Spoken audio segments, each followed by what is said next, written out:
Jesus nunca disse que seria fácil, mas Ele deu uma promessa para nós: pode ser leve, porque eu vou trocar de fardo com você. Eu já troquei de lugar com você na cruz, então aquilo que você merecia receber, eu já recebi. E aquilo que eu merecia por parte do meu Pai, eu entreguei para vocês. Mas isso não significa que vai ser fácil, irmão. Se a gente perder tudo, mas não perder a fé, a gente não perdeu nada. Porque a fé é a chave que move o sobrenatural. A fé é aquilo que faz com que alguém que não tem nada aos olhos dos homens viva como alguém que já recebeu tudo aos olhos de Deus. Eu não me movo mais por aquilo que eu vejo, mas eu me movo por aquilo que eu creio. Se você se agarrar à fé que Deus depositou em você, nada vai ser impossível para você. Quem sabe não seja a hora de você crer no Deus que te respondeu hoje, quando ontem era impossível, e acreditar que amanhã Ele será presente na sua história e vai responder a sua oração. Uma palavra libera um destino. Uma palavra ressuscita mortos. As nossas decisões, elas têm impactos a curto, médio e longo prazo. Porque existem reflexos do que fazemos, repito, no curto, no médio e no longo prazo. Coisas simples, sabe? Coisas que às vezes parecem ser até simples demais, mas que são importantes e que definem a nossa trajetória. A razão número 1 pela qual as pessoas não conseguem o que querem é não saberem o que querem. Se você parar para pensar na nossa vida, nós só valorizamos quando aquilo que estava nas nossas mãos vai embora. E nas nossas mãos não tinha valor, mas quando vai embora a gente percebe o valor que tinha, mas que nunca falamos quando nas nossas mãos estavam. Nós não olhamos com um olhar sensível para aquilo que temos, para o que somos. Nós precisamos de dor, nós precisamos de perda, para verbalizar coisas que os nossos sentimentos ocultam, às vezes até mesmo de nós. Por que você murmurava ao invés de você declarar aquilo que você desejava ver? A fé não é a gente constatar o que está acontecendo, é a gente declarar o que vai acontecer. Então, ao invés da gente ficar murmurando, entenda isso em nome de Jesus, começa a declarar por fé as realidades ao teu redor e elas vão ser transformadas. Aquilo que poderia ser um ponto de tensão na minha casa se tornou um pilar de sustentação na minha casa. Por quê? Porque não tem a ver com aquilo que me cerca, mas como eu enxergo aquilo que me cerca. E é por isso que eu quero te convidar em nome de Jesus a entender, cara, a razão pela qual a gente não vive muitas coisas é que a gente não sabe para onde a gente quer ir.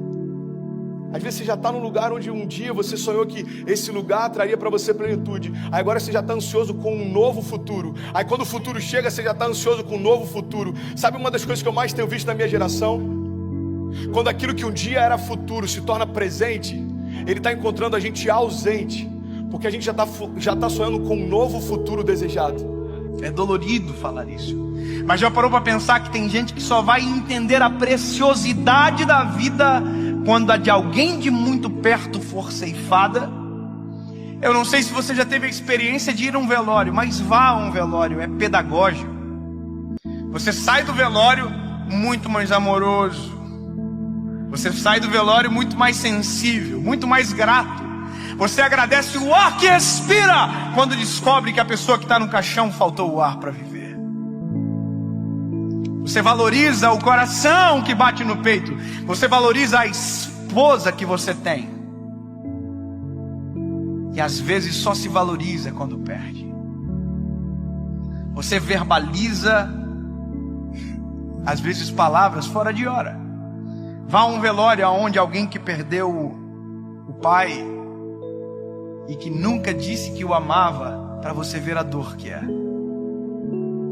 Ele abraça o caixão, ele grita: eu te amo! Mas essa palavra não surte mais nenhum efeito, porque quem precisava ouvir não ouve mais. Porque tem coisas que só valem enquanto há tempo, fora de tempo não vale mais. O seu posicionamento define os seus limites. Sabe, isso está ligado à tua fé, isso está ligado à tua família, isso está ligado ao teu chamado. O teu posicionamento define os seus limites. Tem milagres que você está esperando que aconteçam, mas você não deu os primeiros passos de fé para que eles se realizem. Tem romper que você está esperando que se manifeste, mas você ainda não deu os primeiros passos de fé para que ele aconteça. Tem momentos, irmão, que a gente está clamando para que Deus mande a chuva, mas a gente nem preparou a terra ainda. E Deus está falando: ei, se eu mandar a chuva do jeito que os campos estão, eu vou destruir a tua plantação, eu não vou te abençoar com isso. É Deus falando: ei, se prepara para receber aquilo que eu quero derramar. Se prepara para receber aquilo que eu vou derramar sobre você. Você precisa se posicionar na direção do teu milagre. Nós não podemos deixar a nossa vida chegar a um momento aonde as esperanças não existem mais, porque aquilo que era para ter sido um tempo, perdeu-se o tempo. Perder para valorizar. Nós não precisamos disso. Nós não precisamos, deixar ir embora para perceber a importância que tinha quando estava perto. Alguém que não é rei ainda, mas já se porta como tal, está preparado para assumir o trono. Você quer um exemplo claro? Deus unge Davi.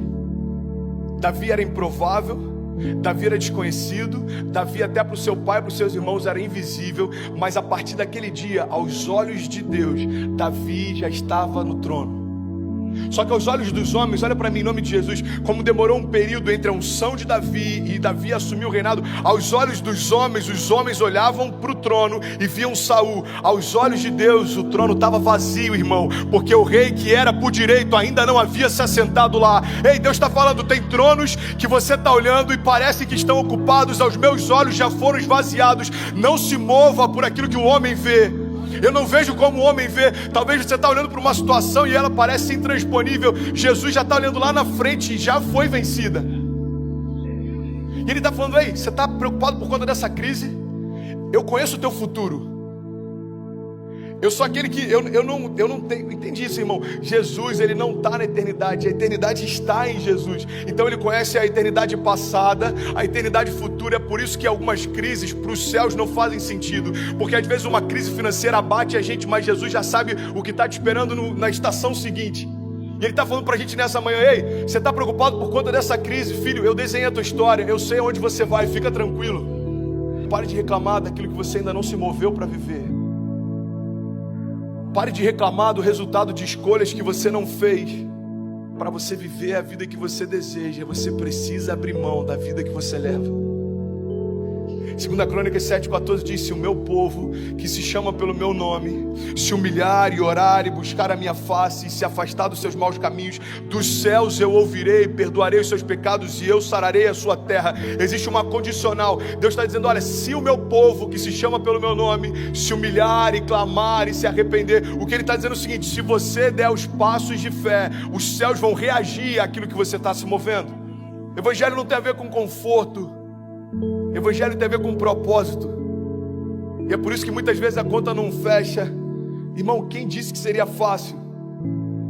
Eu quero te encorajar a você se posicionar na direção do seu destino, na direção do destino que Deus prometeu para você. Nada menos do que isso vai ser aceitável. Salmo 126, versículo 5 diz: aqueles que semeiam com lágrimas, com cantos de alegria colherão. Aquele que sai chorando enquanto semeia, voltará com cantos de alegria, trazendo seus feixes. Mas eu não posso fazer por você aquilo que só você pode fazer.